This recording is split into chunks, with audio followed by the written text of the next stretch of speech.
50 ಗ್ಯಾರಂಟಿಯಲ್ಲಿ ಯಾವೆಲ್ಲ ಸುದ್ದಿ ಇದೆ ಅಂತ ಹೇಳಿ ಒಂದೊಂದಾಗಿ ನೋಡ್ತಾ ಹೋಗೋಣ.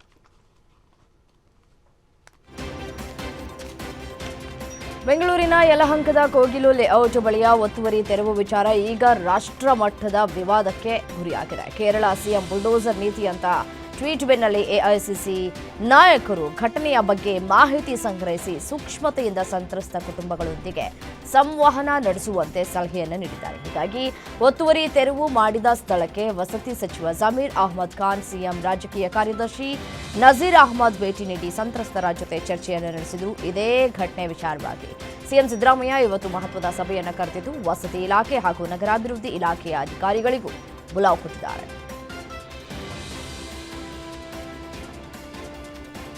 ರಾಜ್ಯದ ಮೇಲೆ ಕೇರಳ ಲಾಭಿ ವಿಚಾರಕ್ಕೆ ಕಾಂಗ್ರೆಸ್ ಸರ್ಕಾರದ ವಿರುದ್ಧ ಸಿಟಿ ರವಿ ವಾಗ್ದಾಳಿಯನ್ನು ನಡೆಸಿದ್ದಾರೆ. ಸಿದ್ದರಾಮಯ್ಯ ಅವರೇ ನಿಮ್ಮ ರಾಜಕೀಯ ಸ್ವಾರ್ಥಕ್ಕೆ ಕನ್ನಡದ ಹಿತಾಸಕ್ತಿ ಒತ್ತೆ ಇಡಬೇಡಿ. ಕೋಗಿಲು ಲೇಔಟ್ನಲ್ಲಿ ಅಕ್ರಮ ಮನೆಗಳ ತೆರವಾಗಿದೆ. ನೀವು ಕೂಡ ಹೀಗೆ ಹೇಳಿದ ಮೇಲೆ ಈಗ ಅಕ್ರಮವನ್ನ ಯಾಕೆ ಸಮರ್ಥಿಸ್ತಾ ಇದ್ದೀರಿ?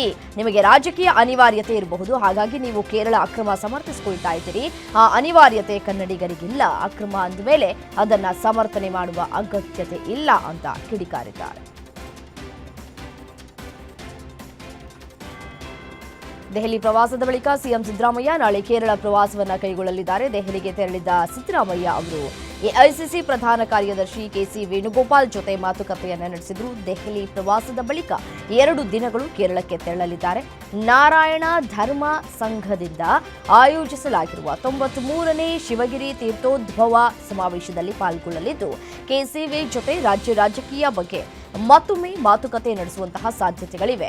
ಈ ವೇಳೆ ಪವರ್ ಫೈಟ್ ಬ್ರೇಕ್ಗೆ ಹಾಕುವಂತಹ ತಂತ್ರಗಳನ್ನು ಕೂಡ ಎಣೆಯುವಂತಹ ಸಾಧ್ಯತೆಗಳು ಕೂಡ ದಟ್ಟವಾಗಿದೆ.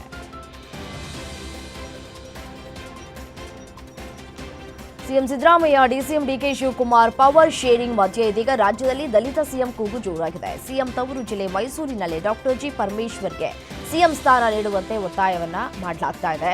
ಇನ್ನು ಈ ಬಗ್ಗೆ ಮಾತನಾಡಿದ ಪರಮೇಶ್ವರ್, ಅಭಿಮಾನಿ ಸಂಘದ ಅಧ್ಯಕ್ಷ ಬಿಳಿಕೆರೆ ರಾಜು, ಸಿದ್ದರಾಮಯ್ಯನವರೇ ನೀವು ರಾಜ್ಯದ ಸಿಎಂ ಆಗಿದ್ದೀರಾ, ಈಗ ನೀವೇ ದಲಿತರಿಗೆ ಅವಕಾಶ ಮಾಡಿಕೊಡಿ, ಡಾಕ್ಟರ್ ಜಿ ಪರಮೇಶ್ವರ್ ಅವರನ್ನ ಮುಂದಿನ ಸಿಎಂ ಅಂತ ಘೋಷಿಸಿ ಅಂತ ಒತ್ತಾಯ ಮಾಡಿದ್ದಾರೆ. ರಾಜ್ಯದಲ್ಲಿ ಮರ್ಯಾದಾ ಹತ್ಯೆಗಳು ಹೆಚ್ಚಳವಾಗ್ತಾ ಇರುವಂತಹ ಹಿನ್ನೆಲೆಯಲ್ಲಿ ಇದಕ್ಕೆ ಕಾನೂನು ತರೋ ಬಗ್ಗೆ ಸಿಎಂ ಸಿದ್ದರಾಮಯ್ಯ ತಿಳಿಸಿದ್ದಾರೆ. ಜನರಾಜ್ಯೋತ್ಸವ ಕಾರ್ಯಕ್ರಮದಲ್ಲಿ ಮಾತನಾಡಿದಂತಹ ಸಿಎಂ, ಹುಬ್ಬಳ್ಳಿ, ಚಿತ್ರದುರ್ಗದಲ್ಲಿ ಮರ್ಯಾದೆ ಹತ್ಯೆ ನಡೆಸಿದೆ. ಇಂತಹ ಪ್ರಕರಣಗಳನ್ನು ಗಂಭೀರವಾಗಿ ಪರಿಗಣಿಸಲಾಗಿದೆ. ಮರ್ಯಾದೆ ಹತ್ಯೆ ಕಾಯ್ದೆ ಜಾರಿಗೆ ತರುವ ಚಿಂತನೆ ಇದೆ. ಕಾಯ್ದೆ ತರೋದು ಮುಖ್ಯ ಅಲ್ಲ, ಅನುಷ್ಠಾನಕ್ಕೆ ತರಬೇಕು, ಆ ಕೆಲಸ ಮಾಡ್ತೇನೆ ಅಂದರು.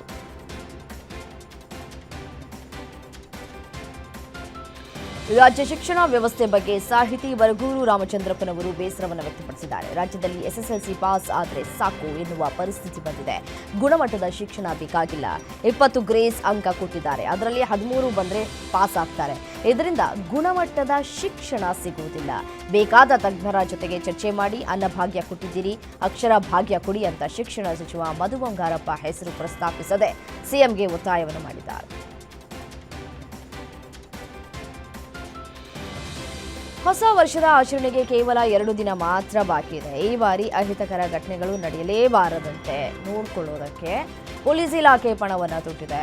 ಬೆಂಗಳೂರಿನ ಕಮಿಷನರ್ ಕಚೇರಿಯಲ್ಲಿ ಗೃಹ ಸಚಿವ ಡಾಕ್ಟರ್ ಜಿ ಪರಮೇಶ್ವರ್ ಹಿರಿಯ ಅಧಿಕಾರಿಗಳ ಜೊತೆ ಸಭೆ ನಡೆಸಿದ್ರು. ಇದೇ ಮೊದಲ ಬಾರಿಗೆ ಹೀಟ್ ಮ್ಯಾಪ್ನಿಂದ ಜನದಟ್ಟಣೆ ಪತ್ತೆ ಮಾಡಲಾಗ್ತಾ ಇದೆ. ಆಂಬ್ಯುಲೆನ್ಸ್ ವಾಹನಗಳು, ಟ್ರಾಫಿಕ್ ಸಮಸ್ಯೆ ಬಗ್ಗೆ ಮತ್ತೆ QR ಕೋಡ್ ಮೂಲಕ ಜನರಿಗೆ ಮಾಹಿತಿ ಕೂಡ ದೊರೆಯುತ್ತೆ.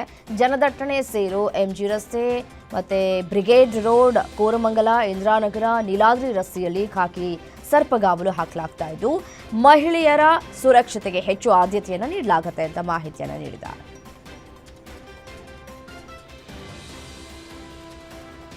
ಡಿಸೆಂಬರ್ ತಿಂಗಳ ನಂತರ ಇನ್ನೂ ಸಾವು ನೋವು ಜಾಸ್ತಿ ಆಗುತ್ತೆ ಅಂತ ಹಾವೇರಿಯಲ್ಲಿ ಕೋಡಿ ಮಠದ ಡಾಕ್ಟರ್ ಶಿವಾನಂದ ಶ್ರೀಗಳು ಮತ್ತೆ ಭವಿಷ್ಯವನ್ನು ನುಡಿದಿದ್ದಾರೆ.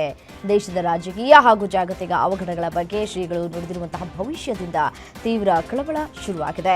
ಸಿಎಂ ಕುರ್ಚಿ ಕದನದ ಬಗ್ಗೆ ಮಾತನಾಡಿರುವಂತಹ ಶ್ರೀಗಳು, ಬಜೆಟ್ ಮಂಡನೆಯಾಗುವವರೆಗೂ ಸಿಎಂ ಕುರ್ಚಿಗೆ ಯಾವುದೇ ತೊಂದರೆ ಇಲ್ಲ, ಆದರೆ ಬಜೆಟ್ ಬಳಿಕ ಅವರಾಗೇ ಬಿಟ್ಟರೆ ಬೇರೆಯವರಿಗೆ ಸಿಎಂ ಆಗೋ ಯುಗ ಇದೆ ಎಂದಿದ್ದಾರೆ. ಮುಂದಿನ ಯುಗಾದಿ ಬಳಿಕ ಸಾವು ನೋವೇ ಹೆಚ್ಚು ಅಂತ ಭವಿಷ್ಯವನ್ನು ನುಡಿದಿದ್ದಾರೆ.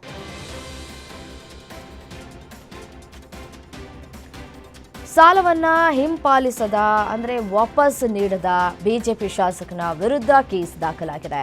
ಬಸವ ಕಲ್ಯಾಣದ ಶಾಸಕ ಶರಣು ಸಲಗಾರ್ ವಿರುದ್ಧ ಠಾಣೆಯಲ್ಲಿ ಎಫ್ಐಆರ್ ದಾಖಲಾಗಿದೆ. ಉದ್ಯಮಿ ಸಂಜು ಎಂಬುವರು ಸಾಲ ಮರುಪಾವತಿಸಿಲ್ಲ ಅಂತ ಸಲಗರ ಮೇಲೆ ದೂರನ್ನು ನೀಡಿದ್ದಾರೆ. ಚುನಾವಣೆ ವೇಳೆ 99 ಲಕ್ಷ ನೀಡಿರುವುದಾಗಿ ದೂರಿನಲ್ಲಿ ಉಲ್ಲೇಖವನ್ನು ಮಾಡಲಾಗಿದ್ದು, ಬಸವ ಕಲ್ಯಾಣ ನಗರ ಠಾಣೆಯಲ್ಲಿ ಶರಣು ಸಲಗರ್ ವಿರುದ್ಧ ಕೇಸ್ ದಾಖಲಾಗಿದೆ.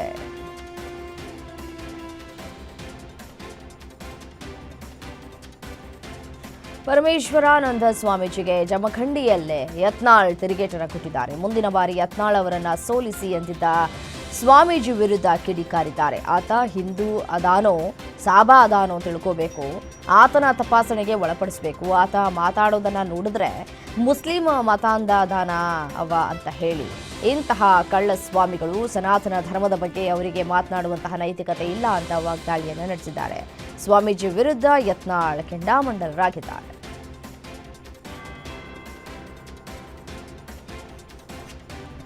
ಮೈಸೂರು ಜಿಲ್ಲೆಯ ಹುಣಸೂರಿನಲ್ಲಿ ಹಾಡ ಹಗಲೇ ಚಿನ್ನದಂಗಡಿ ದರೋಡೆಯಾಗಿದೆ. ಹುಣಸೂರು ಬಸ್ ನಿಲ್ದಾಣ ಹಿಂಭಾಗ ಇರುವ ಸ್ಕೈ ಗೋಲ್ಡ್ಸ್ ಅಂಡ್ ಡೈಮಂಡ್ಸ್ ಚಿನ್ನದ ಅಂಗಡಿಗೆ ನುಗ್ಗಿದಂತಹ 5 ಮುಸುಕುಧಾರಿ ದರೋಡೆಕೋರರು ಗನ್ ತೋರಿಸಿ ಸುಮಾರು 4 ರಿಂದ 5 ಕೋಟಿ ರೂಪಾಯಿ ಮೌಲ್ಯದ ಚಿನ್ನ ಮತ್ತು ವಜ್ರಾಭರಣಗಳನ್ನು ಲೂಟಿ ಮಾಡಿ ಪರಾರಿಯಾಗಿದ್ದಾರೆ.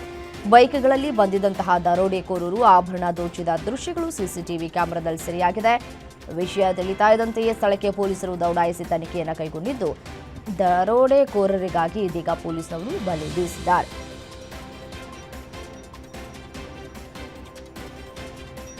ಬೆಂಗಳೂರಲ್ಲಿ ಅಕ್ರಮವಾಗಿ ನಡೀತಾ ಇದ್ದಂತಹ ಮಹಾರಾಷ್ಟ್ರ ಎಎನ್ಟಿಎಫ್ ಡ್ರಗ್ಸ್ ಫ್ಯಾಕ್ಟರಿಗಳನ್ನು ಸೀಸ್ ಮಾಡಲಾಗಿದೆ. ರೇಡ್ ವೇಳೆ 55.88 ಕೋಟಿ ರೂಪಾಯಿ ಮೌಲ್ಯದ ಎಂಡಿ ಸಿಂಥೆಟಿಕ್ ಡ್ರಗ್ಸ್ ಸೀಸ್ ಆಗಿದೆ.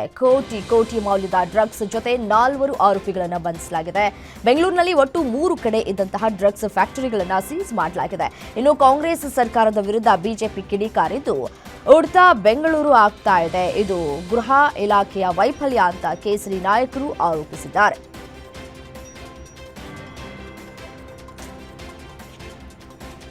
ಬೆಂಗಳೂರು ಮೈಸೂರು ಡ್ರಗ್ಸ್ ಹಾವಳಿ ಹೆಚ್ಚಾಗಿರುವ ಹಿನ್ನೆಲೆ ಮೈಸೂರು ಕೊಡಗು ಸಂಸದ ಯದುವೀರ್ ಒಡೆಯರ್ ಪ್ರತಿಕ್ರಿಯಿಸಿದ್ದಾರೆ. ರಾಜ್ಯದಲ್ಲಿ ಕಾನೂನು ಮತ್ತು ಸುವ್ಯವಸ್ಥೆ ಸಂಪೂರ್ಣ ಹಾಳಾಗಿದೆ. ಈ ಕುರಿತು ಸಂಸತ್ನಲ್ಲಿ ನಾನು ಧ್ವನಿ ಎತ್ತುತ್ತಾ ಇದ್ದೇನೆ. ಮೈಸೂರಿನಲ್ಲಿ 1 ಡ್ರಗ್ಸ್ ಘಟಕ, ಬೆಂಗಳೂರಿನಲ್ಲಿ 2 ಡ್ರಗ್ಸ್ ಘಟಕಗಳು ಪತ್ತೆಯಾಗಿವೆ. ಮಹಾರಾಷ್ಟ್ರ ಪೊಲೀಸರಿಗೆ ರಾಜ್ಯ ಸರ್ಕಾರ ಸಹಕಾರ ಕೊಡಬೇಕು. ಈ ಕುರಿತು ತನಿಖೆ ಮಾಡಲಿಕ್ಕೆ ರಾಜ್ಯ ಸರ್ಕಾರ ಬೆಂಬಲವನ್ನ ನೀಡಬೇಕು ಎಂದಿದ್ದಾರೆ.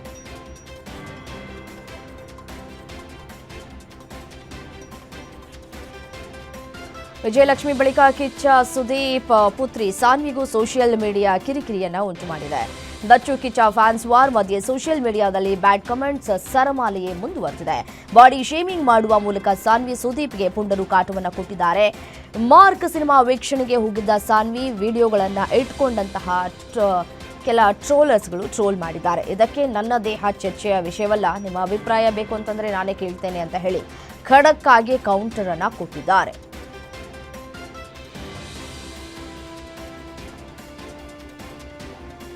ಕನಕಪುರ ತಾಲೂಕಿನ ಹಾರೋಹಳ್ಳಿ ಕೈಗಾರಿಕಾ ಪ್ರದೇಶದಲ್ಲಿ ಭಾರೀ ಅಗ್ನಿ ಅವಘಡ ಸಂಭವಿಸಿದೆ. ವೆನ್ ಸೂಪರ್ ಫುಡ್ ಫ್ಯಾಕ್ಟರಿಗೆ ಆಕಸ್ಮಿಕವಾಗಿ ಬೆಂಕಿ ಬಿದ್ದಿದೆ. ಅರಿಶಿನ ಪುಡಿ, ಬೆಳ್ಳುಳ್ಳಿ ಪೇಸ್ಟ್ ತಯಾರಿಕಾ ಫ್ಯಾಕ್ಟರಿ ಇದಾಗಿದ್ದು ಬೆಂಕಿಯ ಕೆನ್ನಾಲಿಗೆಗೆ ಸುಟ್ಟು ಕರಕಲಾಗಿದೆ.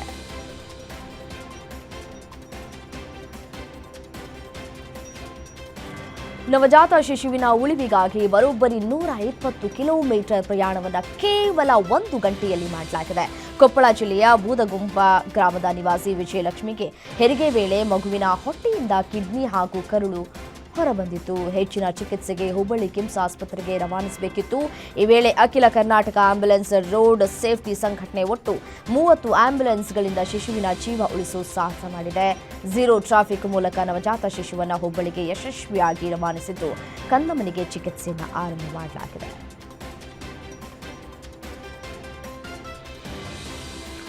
ರಾಜ್ಯದಲ್ಲಿ ಮತ್ತೊಂದು ಲವ್ ಸೆಕ್ಸ್ ದೋಖಾ ಆರೋಪದ ಕೇಸ್ ಸದ್ದು ಮಾಡಿದೆ. ಸಂತ್ರಸ್ತ ಯುವತಿಯನ್ನ ನಂಬಿಸಿ 75 ಲಕ್ಷ ರೂಪಾಯಿ ಹಣ ಪಡೆದು ಆಕೆಯ ಮನೆಯಲ್ಲಿದ್ದಂತಹ ಚಿನ್ನಾಭರಣವನ್ನ ಆರೋಪಿ ಕದ್ದಿದ್ದಾನೆ ಅಂತ ಆರೋಪಿಸಲಾಗಿದೆ. ಮೊದಲು ಸಂತ್ರಸ್ತೆಯ ಅಪ್ರಾಪ್ತೆ ಸಹೋದರಿಯನ್ನ ಪರಿಚಯ ಮಾಡಿಕೊಂಡಿದ್ದಂತಹ ಆರೋಪಿ ಬಳಿಕ ಬಾಲಕಿ ಹಿರಿಯ ಸಹೋದರಿಯನ್ನ ಪ್ರೀತಿಯ ಬಲೆಯಲ್ಲಿ ಬೀಳಿಸಿಕೊಂಡಿದ್ದ. ಬಳಿಕ ಯುವತಿಯ ಸಹೋದರಿ ಮೇಲೂ ಲೈಂಗಿಕ ದೌರ್ಜನ್ಯವನ್ನ ಎಸಗಿದ್ದ ಎನ್ನಲಾಗಿದೆ. ಬೆಂಗಳೂರಿನ ಬಾಗಲಗುಂಟೆ ಪೊಲೀಸ್ ಠಾಣಾ ವ್ಯಾಪ್ತಿಯಲ್ಲಿ ಘಟನೆ ನಡೆದಿದ್ದು ಆರೋಪಿ ಶುಭಾಂಶು ಶುಕ್ಲಾನನ್ನ ಪೊಲೀಸರು ಬಂಧಿಸಿದ್ದಾರೆ. ಬೆಂಗಳೂರಿನಲ್ಲಿ ದಿನೇ ದಿನೇ ರಸ್ತೆ ಗುಂಡಿಗಳಿಂದ ಅಪಘಾತಗಳು ಹೆಚ್ಚಾಗ್ತಿವೆ. ನೆಲಮಂಗಲದಲ್ಲಿ ರಸ್ತೆ ಗುಂಡಿಗೆ ಬಿದ್ದು ಬೈಕ್ ಸವಾರರು ಗಂಭೀರವಾಗಿ ಗಾಯಗೊಂಡಿರುವಂತಹ ಘಟನೆ ಲೋಹಿತ್ ನಗರದಲ್ಲಿ ನಡೆದಿದೆ. ದರ್ಶನ್, ಪ್ರೀತಮ್ ಗಾಯಗೊಂಡಿದ್ದು ಇಬ್ಬರಿಗೆ ನೆಲಮಂಗಲ ಸಾರ್ವಜನಿಕ ಆಸ್ಪತ್ರೆಯಲ್ಲಿ ಚಿಕಿತ್ಸೆ ನೀಡಲಾಗ್ತಾ ಇದೆ. ದಿನನಿತ್ಯ ಅಪಘಾತ ಸಂಭವಿಸಿದ್ರೂ ಗುಂಡಿಯನ್ನ ಮುಚ್ಚುತ್ತಾ ಇಲ್ಲ ಅಧಿಕಾರಿಗಳು.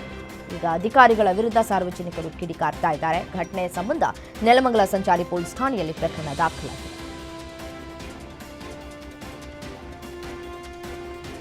ಬಾಗಲಕೋಟೆ ಜಿಲ್ಲೆಯಲ್ಲಿ ಬೀದಿ ನಾಯಿಗಳ ಹಾವಳಿ ಹೆಚ್ಚಾಗಿದೆ. ಮನೆ ಮುಂದೆ ಆಟವಾಡ್ತಾ ಇದ್ದಂತಹ ಬಾಲಕಿಯ ಮೇಲೆ ಬೀದಿ ನಾಯಿ ಅಟ್ಟಹಾಸ ಮೆರೆದಿದೆ.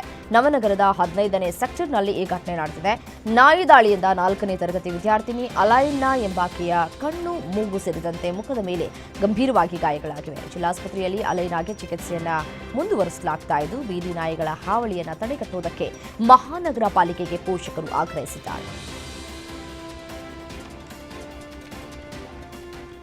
ಬೀದರ್ ಜಿಲ್ಲೆಯಲ್ಲಿ 1.5 ತಿಂಗಳು ಕಳೆದರೂ ಕಬ್ಬಿನ ಬಿಲ್ ಪಾವತಿಯಾಗದ ಹಿನ್ನೆಲೆ 5 ಸಕ್ಕರೆ ಕಾರ್ಖಾನೆಗಳ ವಿರುದ್ಧ ರೈತರು ಆಕ್ರೋಶವನ್ನು ಹೊರಹಾಕಿದ್ದಾರೆ. 14 ದಿನದ ಒಳಗೆ ಕಬ್ಬಿನ ಬಿಲ್ ಪಾವತಿಸುವಂತೆ ಸಕ್ಕರೆ ಕಾರ್ಖಾನೆಗಳಿಗೆ ಜಿಲ್ಲಾಧಿಕಾರಿ ಶಿಲ್ಪಾ ಶರ್ಮಾ ನೋಟಿಸ್ ನೀಡಿದ್ರು.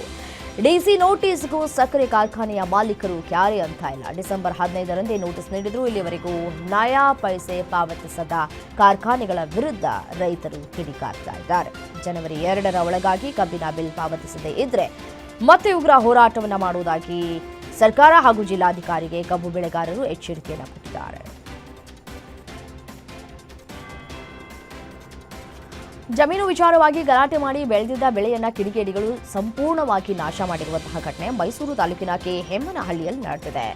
ಸಿಟಿಜನ್ ವೆಲ್ಫೇರ್ ಸೊಸೈಟಿ ಮೇಲೆ ಗಂಭೀರವಾಗಿ ಆರೋಪ ಮಾಡಲಾಗಿದೆ. ಮಂಜುಳಾ, ಸೌಮ್ಯ, ರಮ್ಯಾ ಎಂಬುವರಿಗೆ ಸೇರಿದ ಜಮೀನಿನಲ್ಲಿ ಬೆಳೆದಿದ್ದಂತಹ ಹುರುಳಿ ಬೆಳೆಯನ್ನ ನಾಶ ಮಾಡಲಾಗಿದೆ. ವೀರೇಶ್ ಅವರಿಂದ ಜಮೀನು ಖರೀದಿ ಮಾಡಿರುವುದಾಗಿ ಸೊಸೈಟಿ ಹೇಳಿದೆ. ಸೌಮ್ಯ ಹಾಗೂ ರಮ್ಯಾ ಅವರ ತಂದೆ ಕುಮಾರ್ ಹಾಗೂ ವೀರೇಶ್ ಅವರಿಗೆ ಅಗ್ರಿಮೆಂಟ್ ಜಿಪಿಎ ಮಾಡಿಕೊಟ್ಟಿದ್ರು, ಆದರೆ ಮಾರಾಟ ಮಾಡಿರಲಿಲ್ಲ. ಈ ಪ್ರಕರಣ ಮೈಸೂರು ಸಿವಿಲ್ ಕೋರ್ಟ್ನಲ್ಲಿದೆ, ಸೊಸೈಟಿ ಹೇಳಿದೆ. ಘಟನೆಗೆ ಸಂಬಂಧಪಟ್ಟಂತೆ ಇಲವಾಲ ಪೊಲೀಸ್ ಠಾಣೆಯಲ್ಲಿ ಪ್ರಕರಣ ಕೂಡ ದಾಖಲಾಗಿದೆ. ವಿದ್ಯುತ್ ಶಾರ್ಟ್ ಸರ್ಕ್ಯೂಟ್ನಿಂದ ಹೈಟೆಕ್ ಕೋಳಿ ಫಾರ್ಮ್ ಬೆಂಕಿಗೆ ಆಹುತಿಯಾಗಿರುವಂತಹ ಘಟನೆ ಬೆಳಗಾವಿ ಜಿಲ್ಲೆಯ ನಿಪ್ಪಾಣಿ ತಾಲೂಕಿನ ಬೇಡಕಿ ಹಾಳ ಗ್ರಾಮದಲ್ಲಿ ನಡೆದಿದೆ. ತಾಜುದ್ದೀನ್ ಸಿಕಂದರ್ ಮುಲ್ಲಾ ಎಂಬುವರಿಗೆ ಸೇರಿದ ಕೋಳಿ ಫಾರ್ಮ್ ಅಂತ ತಿಳಿದು ಬಂದಿದೆ. ಭಾರೀ ಅಗ್ನಿ ಅವಘಡ ಸಂಭವಿಸಿ ಕೋಳಿ ಫಾರ್ಮ್ ಸಂಪೂರ್ಣವಾಗಿ ಸುಟ್ಟು ಭಸ್ಮವಾಗಿದೆ.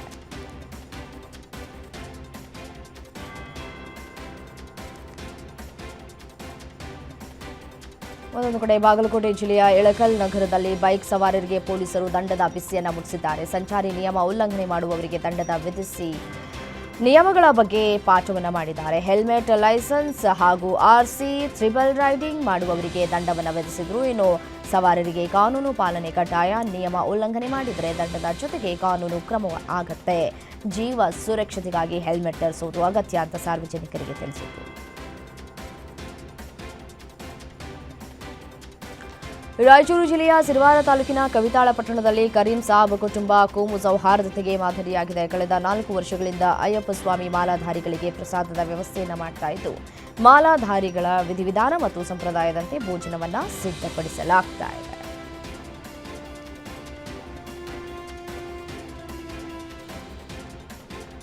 ಉತ್ತರ ಕರ್ನಾಟಕದ ಹೆಬ್ಬಾಗಿಲು ಮರಿಕಲ್ಯಾಣ ಅಂತಲೇ ಪ್ರಸಿದ್ಧವಾಗಿದ್ದಂತಹ ಈ ಹಾವೇರಿಯಲ್ಲಿ ಹುಕ್ಕೇರಿ ಮಠ ಜಾತ್ರೆಯನ್ನು ವಿಭಿನ್ನವಾಗಿ ಆಚರಣೆ ಮಾಡಲಾಗ್ತಾ ಇದೆ. ಕಳೆದ 3 ದಿನಗಳಿಂದ ಒಂದಲ್ಲ ಒಂದು ರೀತಿಯಲ್ಲಿ ಜಾತ್ರಾ ಮಹೋತ್ಸವ ವಿಶೇಷವಾಗಿ ನಡೀತಾ ಇದೆ. ಏಕಕಾಲದಲ್ಲಿ 51,000 ಭಕ್ತರು ವಚನ ಗಾಯ ಮಾಡುವ ಮೂಲಕ ಗಿನ್ನೆಸ್ ದಾಖಲೆ ಮಾಡಿದ್ದಾರೆ. 50ನೇ ವರ್ಷದ ಜಾತ್ರಾ ಮಹೋತ್ಸವವನ್ನು ಅರ್ಥಪೂರ್ಣವಾಗಿ ಮಠವು ಆಚರಿಸ್ತಾ ಇರುವುದು ಭಕ್ತರಿಗೆ ಸಂತಸವನ್ನು ತಂದಿದೆ.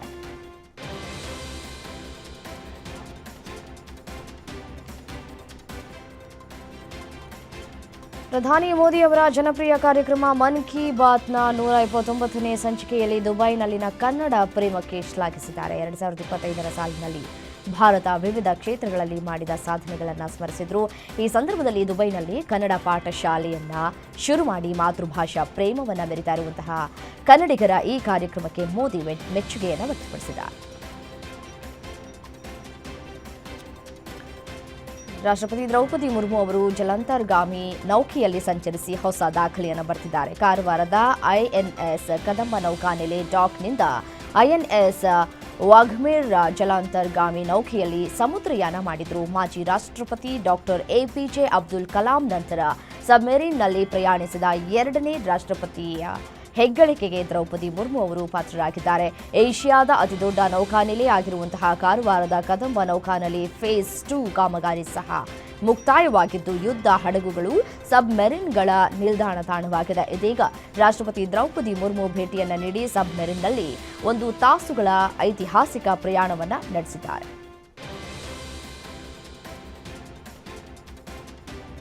ಅರಾವಳಿ ಬೆಟ್ಟಗಳು ಮತ್ತು ಶ್ರೇಣಿಗಳ ವ್ಯಾಖ್ಯಾನದ ಕುರಿತು ಇತ್ತೀಚೆಗೆ ಘೋಷಿಸಲಾದ ಹೊಸ ನಿಯಮಗಳ ವಿವಾದದ ಪ್ರಕರಣವನ್ನು ಸುಪ್ರೀಂ ಕೋರ್ಟ್ ಕೈಗೆತ್ತಿಕೊಂಡಿದೆ. ಅದಕ್ಕೆ ಸಂಬಂಧಿಸಿದಂತಹ ಇತರ ವಿಷಯಗಳ ಕುರಿತಾದ ಪ್ರಕರಣವನ್ನು ಸುಪ್ರೀಂ ಕೋರ್ಟ್ ವಿಚಾರಣೆಯನ್ನು ನಡೆಸಲಿದೆ. ಅರಾವಳಿ ಬೆಟ್ಟಗಳು ಮತ್ತು ಪರ್ವತ ಶ್ರೇಣಿಗಳ ವ್ಯಾಖ್ಯಾನ ಮತ್ತು ಸಂಬಂಧಿತ ಸಮಸ್ಯೆಗಳು ಅಂತ ಹೇಳಿ ಪಟ್ಟಿ ಮಾಡಲಾದ ಪ್ರಕರಣವನ್ನು ಮುಖ್ಯ ನ್ಯಾಯಮೂರ್ತಿ ಸೂರ್ಯಕಾಂತ್, ನ್ಯಾಯಮೂರ್ತಿ ಜೆಕೆ ಮಹೇಶ್ವರಿ ಮತ್ತು ನ್ಯಾಯಮೂರ್ತಿ ಎಜಿ ಮಸೇಹ್ ಅವರನ್ನ ಒಳಗೊಂಡಂತಹ ಸುಪ್ರೀಂ ಕೋರ್ಟ್ನ 3 ಸದಸ್ಯ ಪೀಠವು ವಿಚಾರಣೆಯನ್ನ ಇವತ್ತು ನಡೆಸಲಿಕ್ಕಿದೆ.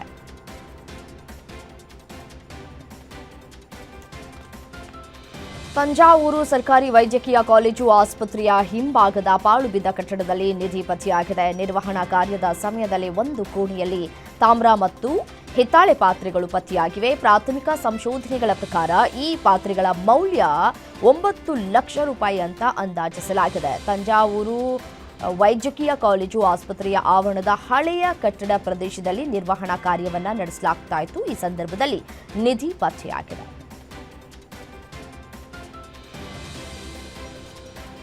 ಬೆಂಕಿಯಿಂದ ಹೊತ್ತಿ ಉರಿತಾ ಇದ್ದಂತಹ ಅಪಾರ್ಟ್ಮೆಂಟ್ ಒಂದರಲ್ಲಿ ಸಿಲುಕಿದಂತಹ ಶ್ವಾನಕ್ಕಾಗಿ ರೋಚಕ ರೆಸ್ಕ್ಯೂ ಕಾರ್ಯ ಹೈದರಾಬಾದ್ನಲ್ಲಿ ನಡೆದಿದೆ.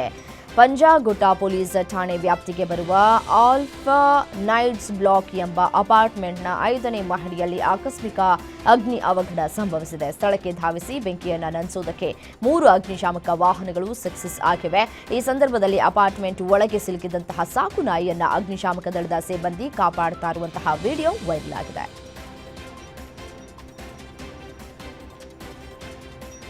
ಮತ್ತೊಂದು ಕಡೆ ಗುರುಗ್ರಾಮ್ ನಗರದಲ್ಲಿ ಮಹಿಳೆಯೊಬ್ಬಳು ತನ್ನ 4 ವರ್ಷದ ಮಗುವನ್ನು ಆಟೋದಲ್ಲಿ ಬಿಟ್ಟು ಬಾರ್ಗೆ ಹೋಗಿದ್ದಾಳೆ. ಈ ಆಟೋ ಬುಕ್ ಮಾಡಿದಂತಹ ಮಹಿಳೆ ಬಾರ್ ಮುಂದೆ ಆಟೋ ನಿಲ್ಲಿಸೋದಕ್ಕೆ ಹೇಳಿ ಮಗುವನ್ನು ನೋಡ್ಕೊಳ್ಳೋದಕ್ಕೆ ಆಟೋ ಚಾಲಕನಿಗೆ ಹೇಳಿದ್ದಾಳೆ. ಇದರ ಬಳಿಕ ಸೀದಾ ಬಾರ್ಗೆ ಹೋಗಿ ಮದ್ಯಪಾನ ಮಾಡಿ ಬಂದಿದ್ದಾಳೆ. ಅಷ್ಟರಲ್ಲಿ ಎಚ್ಚೆತ್ತುಕೊಂಡ ಆಟೋ ಚಾಲಕ ಪೊಲೀಸರಿಗೆ ಮಾಹಿತಿ ನೀಡಿದ್ದಾರೆ. ಕೂಡಲೇ ಸ್ಥಳಕ್ಕೆ ಬಂದ ಪೊಲೀಸರು ಮಗುವನ್ನು ಸುರಕ್ಷಿತವಾಗಿ ರಕ್ಷಣೆ ಮಾಡಿದ್ದಾರೆ. ಪೊಲೀಸರ ಮುಂದೆಯೇ ಮಹಿಳೆ ನಶೆಯಲ್ಲಿ ತೂರಾಡಿರುವಂತಹ ವಿಡಿಯೋ ವೈರಲ್ ಆಗಿದೆ. ತಮ್ನಾರ್ನಲ್ಲಿ ಪ್ರತಿಭಟನಾಕಾರರು ಮತ್ತು ಪೊಲೀಸರ ನಡುವೆ ಹಿಂಸಾತ್ಮಕ ಘರ್ಷಣೆಯಾಗಿದೆ. ಜಿಂದಾಲ್ ಕಲ್ಲಿದ್ದಲು ನಿಕ್ಷೇಪ ಹಂಚಿಕೆ ವಿರುದ್ಧ ಪ್ರತಿಭಟನೆ ನಡೆಸ್ತಾ ಇದ್ದಾಗ ಮಧ್ಯಪ್ರವೇಶ ಮಾಡಿದ ಪೊಲೀಸರ ಮೇಲೆ ಹಲ್ಲೆ ನಡೆಸಲಾಗಿದೆ. 9 ರಿಂದ 10 ಪೊಲೀಸ್ ಸಿಬ್ಬಂದಿಗೆ ಗಾಯಗಳಾಗಿದ್ದು ಹಲವಾರು ಗ್ರಾಮಸ್ಥರಿಗೆ ಗಾಯಗಳಾಗಿವೆ. ಗಲಾಟೆಯಲ್ಲಿ 7 ರಿಂದ 8 ವಾಹನಗಳಿಗೂ ಹಾನಿಯಾಗಿದೆ.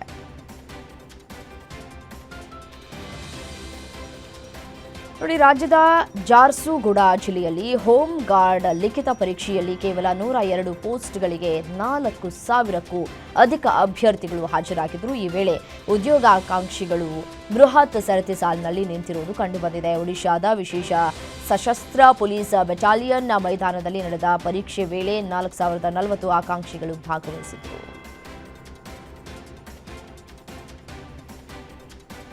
ಒಗ್ಗಟ್ಟಿನಲ್ಲಿ ಬಲವಿದೆ ಅನ್ನೋದಕ್ಕೆ ಇಲ್ಲೊಂದು ದೃಶ್ಯ ಸಾಕ್ಷಿಯಾಗಿದೆ. ಒಡಿಶಾದ ಕೇಂದ್ರಪಾರ ಜಿಲ್ಲೆಯ ಮಹಾಕಾಲಪಾದದ ಬಳಿ ಮಂಗನ ಮೇಲೆ ಮೊಸಳೆ ದಾಳಿ ಮಾಡಿದೆ. ಈ ವೇಳೆ ಮಂಗಗಳ ಗುಂಪು ನದಿಯಲ್ಲಿ ಈಜುತ್ತಾ ಹೋಗಿರುವಂತಹ ದೃಶ್ಯಗಳು ಸೋಷಿಯಲ್ ಮೀಡಿಯಾದಲ್ಲಿ ವೈರಲ್ ಆಗಿದೆ.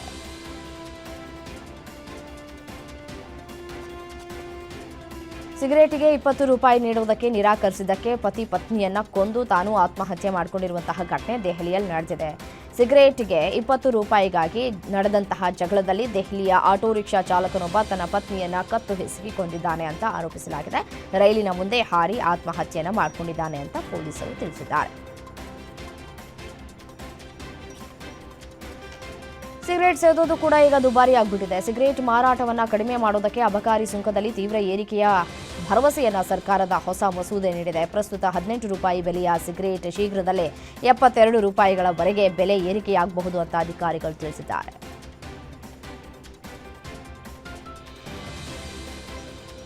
ಪಹಲ್ಗಾಮ್ ದಾಳಿಯ ಪ್ರತೀಕಾರವಾಗಿ ಪಾಕಿಸ್ತಾನದ ಮೇಲೆ ಭಾರತ ನಡೆಸಿದ ಆಪರೇಷನ್ ಸಿಂಧೂರ್ ಕಾರ್ಯಾಚರಣೆಯಿಂದ ಪಾಕಿಸ್ತಾನ ಸಾಕಷ್ಟು ಹಾನಿ ಉಂಟಾಗಿದೆ. ಪಾಕಿಸ್ತಾನದ ಹಲವಾರು ವಾಯುನೆಲೆಗಳಿಗೆ ಹಾನಿಯಾಗಿದ್ದ ಸ್ಯಾಟಲೈಟ್ ಚಿತ್ರಗಳನ್ನು ಭಾರತ ಬಹಿರಂಗಪಡಿಸಿತ್ತು. ಆದರೆ ಪಾಕಿಸ್ತಾನ ಮಾತ್ರ ಅದನ್ನು ಒಪ್ಪಿಕೊಂಡಿರಲಿಲ್ಲ. ಇದೀಗ ಪಾಕ್ ವಿದೇಶಾಂಗ ಸಚಿವರೇ ಹಾನಿ ಬಗ್ಗೆ ದೃಢಪಡಿಸಿದ್ದಾರೆ.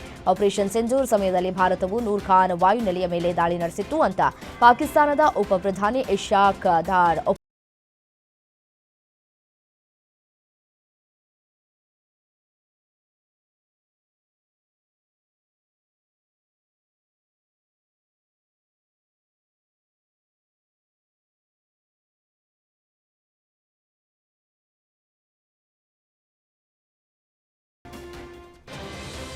ತೈವಾನ್ನ ಈಶಾನ್ಯ ಕರಾವಳಿ ನಗರವಾದ ಇಲಾನ್ನಿಂದ 7.0 ತೀವ್ರತೆಯ ಭೂಕಂಪ ಸಂಭವಿಸಿತು. ಅನಿಲ ಮತ್ತು ನೀರು ಸೋರಿಕೆ ಮತ್ತು ಕಟ್ಟಡಗಳಿಗೆ ಸಣ್ಣಪುಟ್ಟ ಹಾನಿ ಸೇರಿದಂತೆ ಕೆಲವು ಪ್ರತ್ಯೇಕ ಹಾನಿ ಪ್ರಕರಣಗಳು ವರದಿಯಾಗಿವೆ.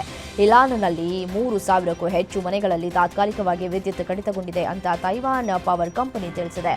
ಇನ್ನು ಭೂಕಂಪನ ಭಯಾನಕ ದೃಶ್ಯಗಳು ಸಿಸಿಟಿವಿಯಲ್ಲಿ ಸೆರೆಯಾಗಿದೆ.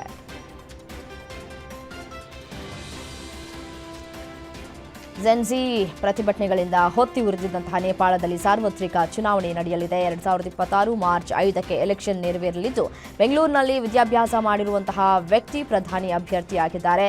ಬಾಲೇಂದ್ರ ಶಾ ರಾಷ್ಟ್ರೀಯ ಸ್ವತಂತ್ರ ಪಕ್ಷದ ಪ್ರಧಾನಿ ಅಭ್ಯರ್ಥಿಯಾಗಿದ್ದಾರೆ. ಬಾಲೇಂದ್ರ ಬೆಂಗಳೂರಿನಲ್ಲಿ ಎಂಟೆಕ್ ಮಾಡಿದ್ದಾರೆ. ಚಿನ್ನದ ಬೆಲೆ ಏರಿಕೆಯಾದಂತೆ ಬೆಳ್ಳಿ ಬೆಲೆಯು ದಾಖಲೆಯತ್ತ ಸಾಗ್ತಾ ಇದೆ. 1 ಕೆಜಿ ಬೆಳ್ಳಿ ಬೆಲೆ 2.5 ಲಕ್ಷ ರೂಪಾಯಿಗೆ ಹೆಚ್ಚಾಗಿದ್ದು, ಹಿಂದಿನ ರೆಕಾರ್ಡ್ಗಳನ್ನೆಲ್ಲ ಒಡೀಸ್ ಮಾಡಿದೆ. 1 ಕೆಜಿ ಬೆಳ್ಳಿಗೆ 2,50,200 ರೂಪಾಯಿ ಆಗಿದೆ. ಹೊಸ ವರ್ಷದ ಹೊಸ್ತಿಲಲ್ಲಿ ಈ ದರ ಏರಿಕೆಯಿಂದ ಜನರು ಶಾಕ್ ಆಗಿದ್ದಾರೆ. ಈ ಮೊದಲು ಏರಿಕೆಯಾಗಿದ್ದ ಎಲ್ಲ ಬೆಲೆಗಳನ್ನು ಬ್ರೇಕ್ ಮಾಡುವ ಮುಖಾಂತರ ಸಾರ್ವಕಾಲಿಕ ದಾಖಲೆ ಬರೆದಿದೆ. ರಾಕಿಂಗ್ ಸ್ಟಾರ್ ಯಶ್ ಅಭಿನಯದ ಟಾಕ್ಸಿಕ್ ನೋಡೋದಕ್ಕೆ ಫ್ಯಾನ್ಸ್ ಕಾತುರದಿಂದ ಕಾಯ್ತಾ ಇದ್ದಾರೆ. ಸಿನಿಮಾದ ಬಿಡುಗಡೆಗೆ ಹಲವು ದಿನಗಳು ಬಾಕಿ ಇವೆ. ಈಗಾಗಲೇ ಸಿನಿಮಾದ ಪ್ರಚಾರವನ್ನ ಭರ್ಜರಿಯಾಗಿ ಮಾಡಲಾಗ್ತಾ ಇದೆ. ಯಶ್ ಜೊತೆ ಪರಭಾಷೆ ಕಲಾವಿದರ ದಂಡೇ ಈ ಸಿನಿಮಾದಲ್ಲಿ ಇರಲಿದೆ. ಕಿಯಾರಾ ಅಡ್ವಾಣಿ ಬಳಿಕ ಈಗ ಹುಮಾ ಖುರೇಶಿ ಅವರ ಪಾತ್ರದ ಫಸ್ಟ್ ಲುಕ್ ಪೋಸ್ಟರ್ ರಿಲೀಸ್ ಮಾಡಲಾಗಿದೆ.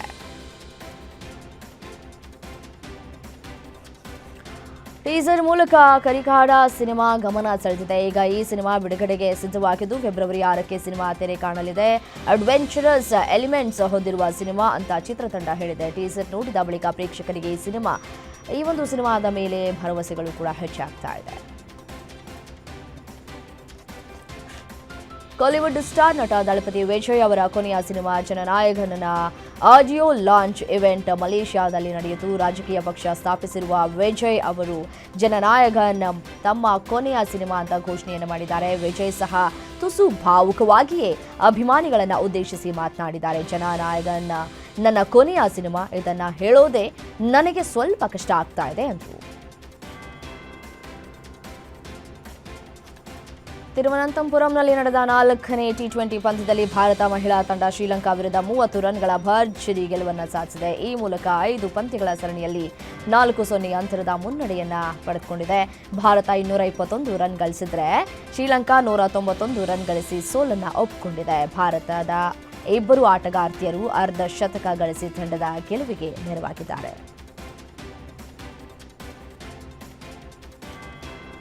ಶ್ರೀಲಂಕಾ ವಿರುದ್ಧದ 4ನೇ ಟಿ20 ಪಂದ್ಯದಲ್ಲಿ ಸ್ಮೃತಿ ಮಂಧಾನ ಭರ್ಜರಿ ಕಂಬ್ಯಾಕ್ ಮಾಡಿದ್ದಾರೆ. ಅಂತಾರಾಷ್ಟ್ರೀಯ ಕ್ರಿಕೆಟ್ನಲ್ಲಿ 10,000 ರನ್ಗಳ ಗಡಿ ದಾಟಿದ್ದಾರೆ. ಮೊದಲ 3 ಪಂದ್ಯಗಳಲ್ಲಿ ರನ್ ಬರ ಎದುರಿಸಿದಂತಹ ಸ್ಮೃತಿ ಈ ಪಂದ್ಯದಲ್ಲಿ ಭರ್ಜರಿಯಾಗಿ ಬ್ಯಾಟ್ ಬೀಸಿದ್ದಾರೆ.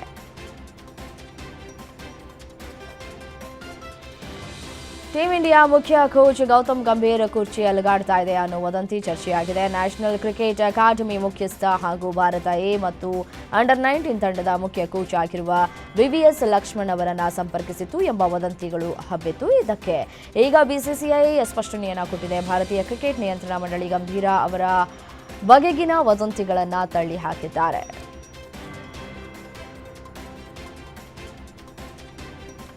ಭಾರತದ ಗೋಲ್ಡನ್ ಬಾಯ್ ನೀರಜ್ ಚೋಪ್ರಾ ಮದುವೆಯಾಗಿ 11 ತಿಂಗಳ ಬಳಿಕ ದೂರಿಯ ರಕ್ಷತೆಯನ್ನು ಮಾಡಿಕೊಂಡಿದ್ದಾರೆ. ಟೆನಿಸ್ ಆಟಗಾರ್ತಿ ಹಿಮಾನಿ ಮೋರ್ರನ್ನ ಜನವರಿಯಲ್ಲಿ ವಿವಾಹವಾಗಿದ್ರು. ಶನಿವಾರ ನಡೆದ ಕ್ರೀಡಾ ಜೋಡಿಗಳ ರಕ್ಷತೆಗೆ ಆಗಮಿಸಿದಂತಹ ಪ್ರಧಾನಿ ನರೇಂದ್ರ ಮೋದಿ ದಂಪತಿಗೆ ಉಡುಗೊರೆ ನೀಡಿ ಶುಭಾಶಯವನ್ನು ತಿಳಿಸಿದ್ದಾರೆ.